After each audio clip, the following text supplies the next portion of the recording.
Extremist cleric Khadim Hussain Rizvi, who was taken into protective custody in November last year, has been told by the Lahore High Court to provide a written affidavit stating that he would not create unrest in the country if he's released on bail. So basically, Khadim Rizvi is being given relief yet again.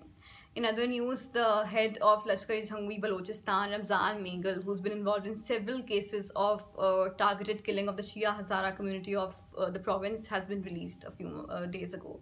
He was arrested last month. So on one hand, the government keeps telling us that they're very serious in implementing the National Action Plan and that a fresh action against extremists is about to take place.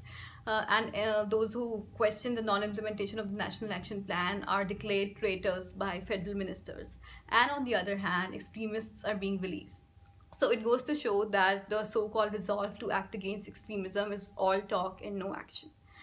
If Khadim Rizvi is released like this, it will be the government's failure, because despite having all evidence, they failed to build a strong case against him. And what precedent are you going to set by releasing him like this?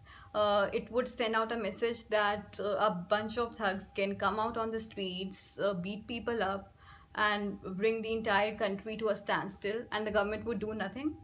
Khadim Rizvi's people engaged in hate speech. They called for murder of state officials. They also called for mutiny in the armed forces, and the government signed an agreement with them. The government took its sweet time to arrest Khadim Rizvi, and he was not even arrested. He was taken into protective custody.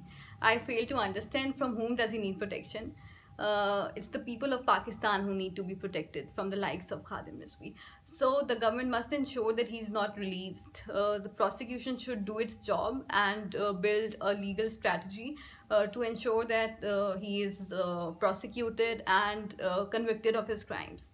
I've said it before and will say it again, the presence of these banned outfits and extremist individuals puts the security of Pakistani citizens at risk, and they're a threat to our stability. So we need to act against extremism if we are to save Pakistan's future.